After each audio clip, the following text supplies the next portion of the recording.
Le bassin du Congo n'est pas le poumon de la planète. Le bassin du Congo est le poumon du bassin du Congo. Point. Il faut mettre fin au diktat du climat. Il faut sortir de l'accord de Paris. Et quelle surprise on voit? Nous avons Philippe Van Damme qui essaie de venir donner des conseils. Elle lui a dit « Ferme ta gueule ». Les Africains n'ont aucun conseil / ordre à recevoir des Occidentaux.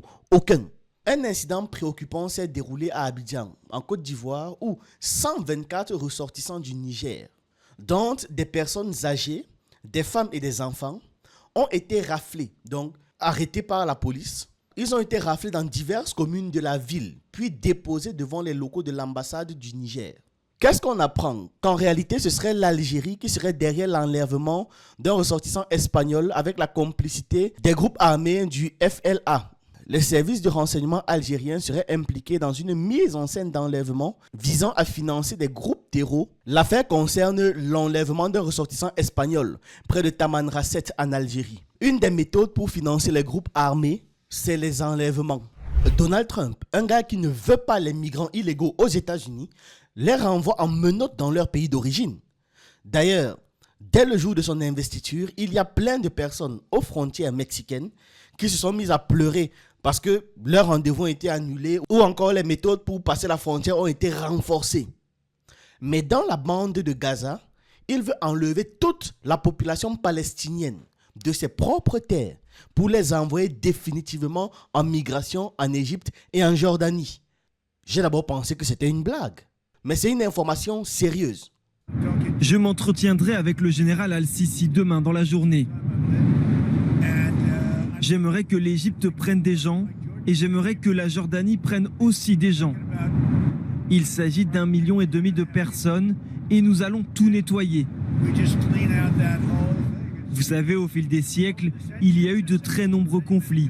Et je ne sais pas, il faut que quelque chose se passe. C'est littéralement un site de démolition.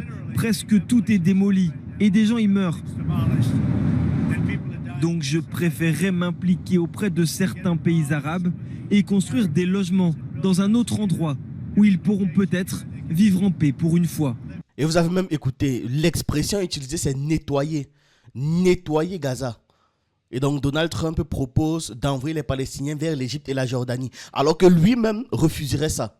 Alors que lui-même est extrêmement dur et extrêmement sévère envers l'immigration. Ce n'est pas mieux qu'il disait simplement qu'il veut donner cette terre-là à Israël et puis basta. Pourquoi est-ce qu'il fait comme s'il est dans une dynamique d'aider qui que ce soit ou d'aider quoi que ce soit? Et d'ailleurs, on apprend que ce n'était pas son projet, son idée. C'était déjà le projet de Biden. Quand Al-Sisi a refusé d'accueillir des Palestiniens il y a quelques mois, les gens l'ont insulté. Pourtant, il avait raison, car c'était déjà une évidence que tous ces Palestiniens ne pourraient plus jamais revenir chez eux. En termes juridiques, ça s'appelle de la déportation. Bien sûr, silence coupable des donneurs de leçons européens. Pourtant, ils ont fait pression sur la CPI pour lancer un mandat d'arrêt contre le président russe pour avoir retiré des enfants ukrainiens des zones de combat. Voilà comment est-ce que ces gars réagissent et voilà comment est-ce qu'ils traitent tout ce qui n'est pas caucasien.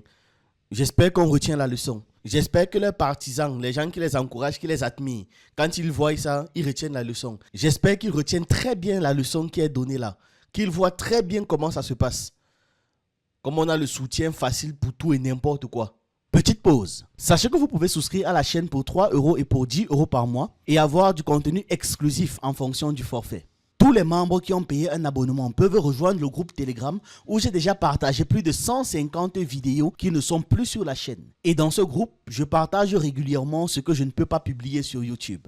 Et pour ceux qui veulent apprendre, nous avons de nouvelles formations. En plus de celles qui vous apprend à faire une chaîne YouTube rentable, on a rajouté des formations en montage vidéo, en conception de miniatures et en écriture de vidéos.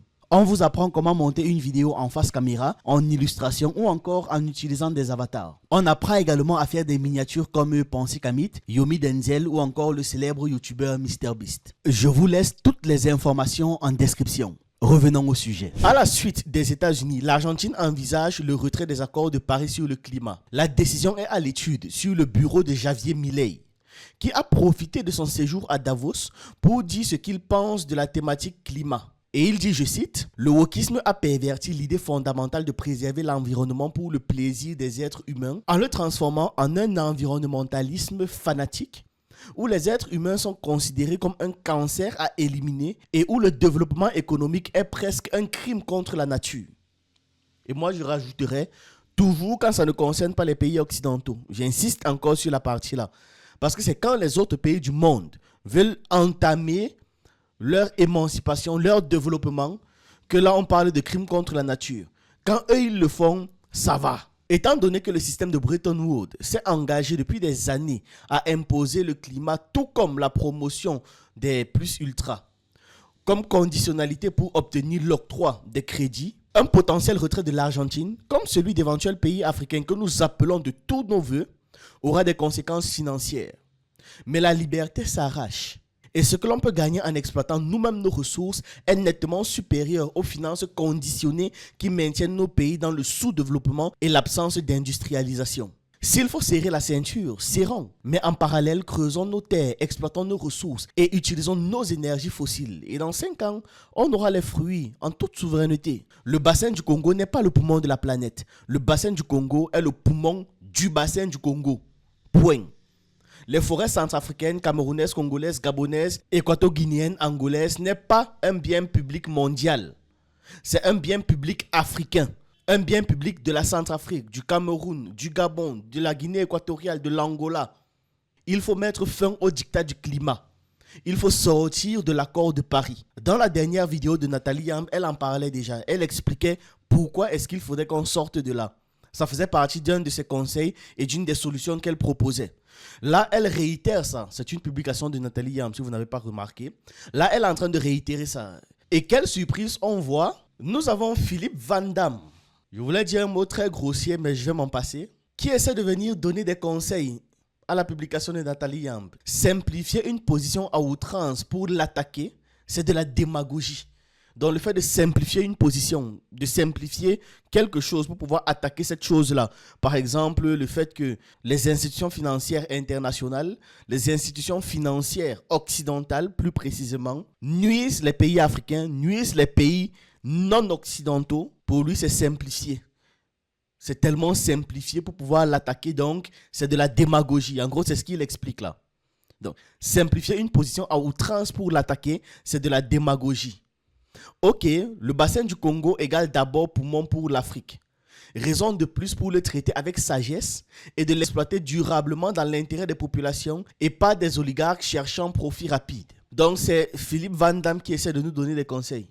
En tout cas, la réponse de Nathalie Yamb ne s'est pas fait attendre. Elle lui a dit « Ferme ta gueule ». Les Africains n'ont aucun conseil / ordre à recevoir des Occidentaux. Aucun.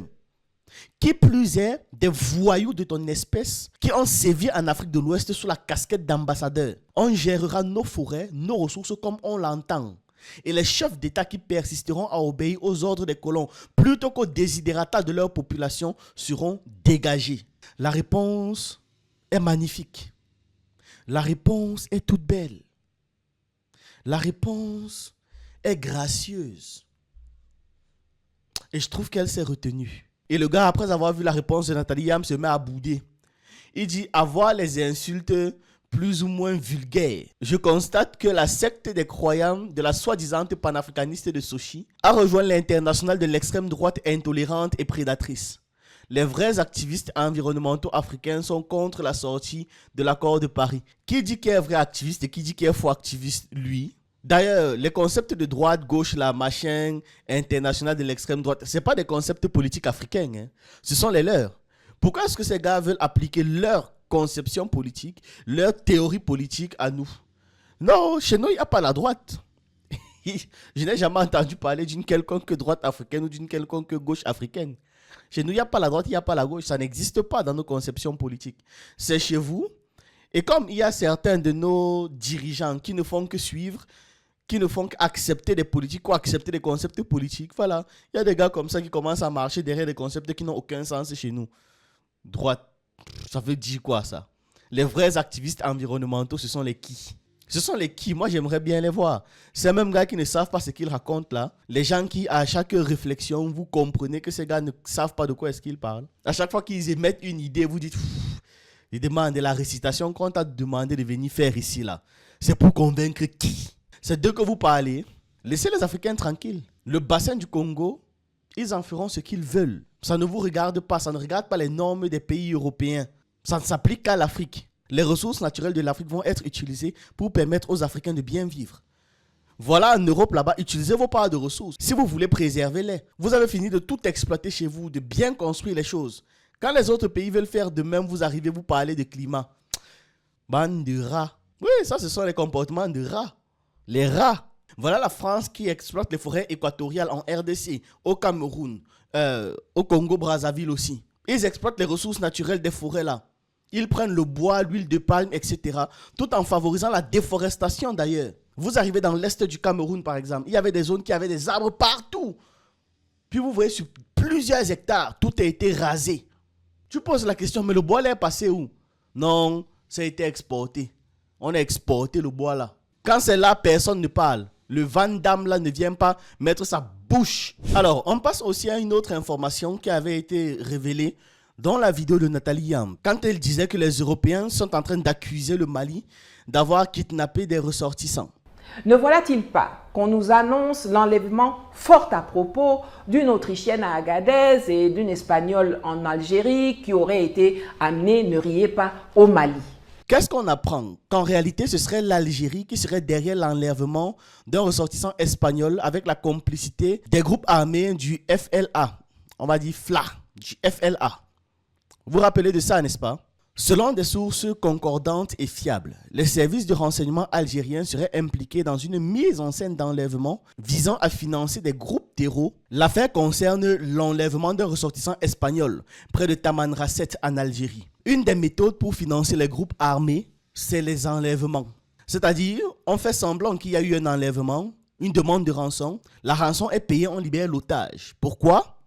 Simplement pour pouvoir justifier le fait que l'argent soit quitté du compte bancaire d'un État, d'une institution, vers les poches des groupes armés. Et puis voilà, ça passe.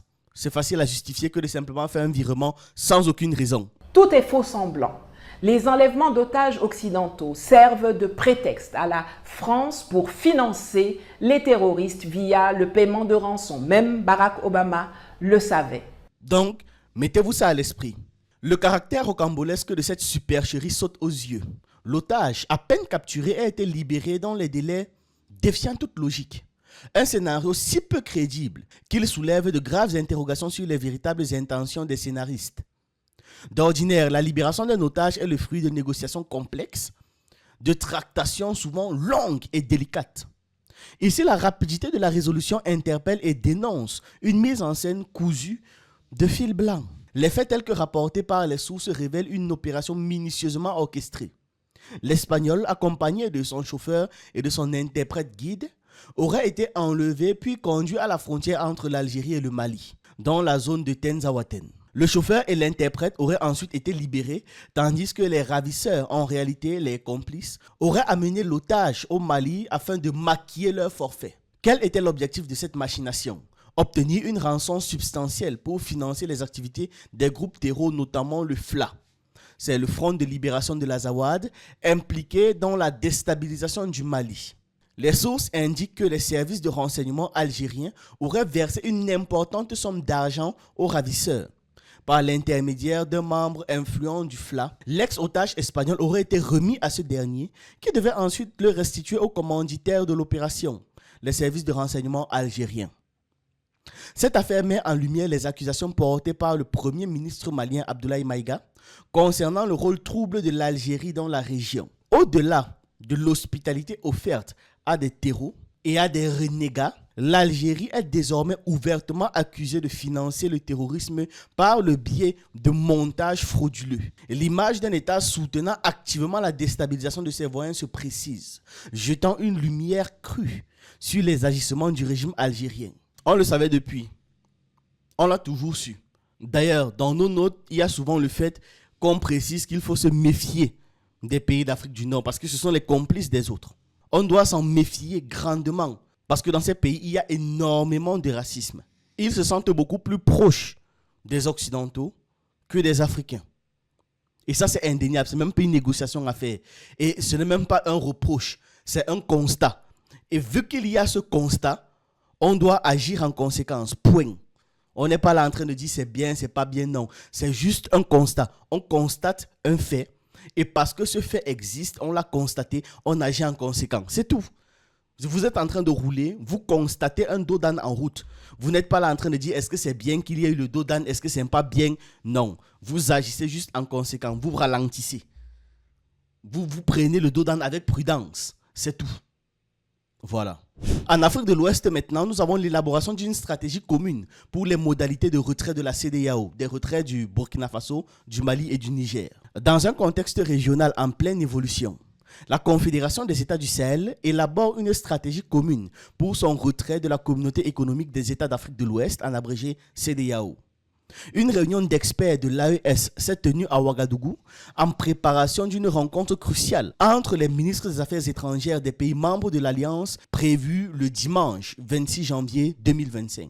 Les discussions entre les experts ont porté sur les enjeux régionaux communs et sur les modalités d'une coopération future. Cette réunion constitue une phase préparatoire essentielle à une rencontre des ministres des Affaires étrangères des pays membres de l'AES prévue pour dimanche 26 janvier. Donc techniquement, c'est aujourd'hui. Si je publie le jour où je tourne cette vidéo. Voilà. Lors de cette réunion ministérielle, les conclusions des experts seront examinées et devraient servir de base à l'adoption d'une position commune et d'une stratégie unifiée. Parce qu'ils doivent parler d'une seule voix, ils doivent agir d'une seule voix et tous doivent agir de la même façon pour ne pas impacter négativement les autres. On écoute le reportage. Des experts de la Confédération des États du Sahel sont en conclave depuis ce matin à Ouagadougou, une rencontre préparatoire de celle des ministres des Affaires étrangères de l'AES qui devrait décider des modalités de la stratégie commune de retrait des pays de la CEDEAO. L'ouverture des travaux avec Alassane Tiendré-Béogo et Tanga Kafando. C'est une équipe pluridisciplinaire pour baliser le terrain en prélude à la rencontre des ministres des Affaires étrangères de la Confédération des États du Sahel du dimanche 26 janvier prochain. Il s'agit pour ces experts des 3 pays de l'AES d'harmoniser les positions, d'élaborer une stratégie concertée et consensuelle en vue des négociations futures avec la CEDEAO. Nous sommes investis aujourd'hui d'une mission à la fois exigeante et exaltante, celle de mener des réflexions approfondies, holistiques et porteuses dans le but de formuler des recommandations éclairées et pertinentes.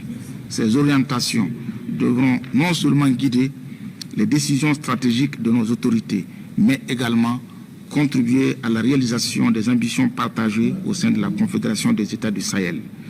Les conclusions de nos travaux auront une portée décisive.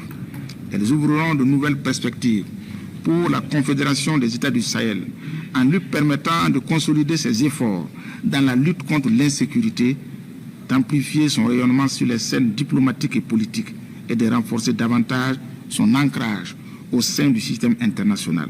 Au cours des 2 jours de travaux, les experts vont définir une démarche commune de négociation capable de préserver et de promouvoir les intérêts des 3 États ainsi que ceux des populations de l'AES. L'échéance du 28 janvier 2025 s'approche. Échéance retenue par la CEDEAO comme date de consécration du retrait des pays de l'AES de la CEDEAO en application de l'article 91 de l'acte constitutif révisé de 1993, et c'est en dépit du retrait définitif et immédiat annoncé par nos différents pays dans leur communiqué du 27 janvier 2024. Une nouvelle page de l'histoire s'ouvrira dans quelques jours dans les relations AES et CEDEAO. L'heure est à la sérénité et à l'apaisement des populations de l'espace confédéral.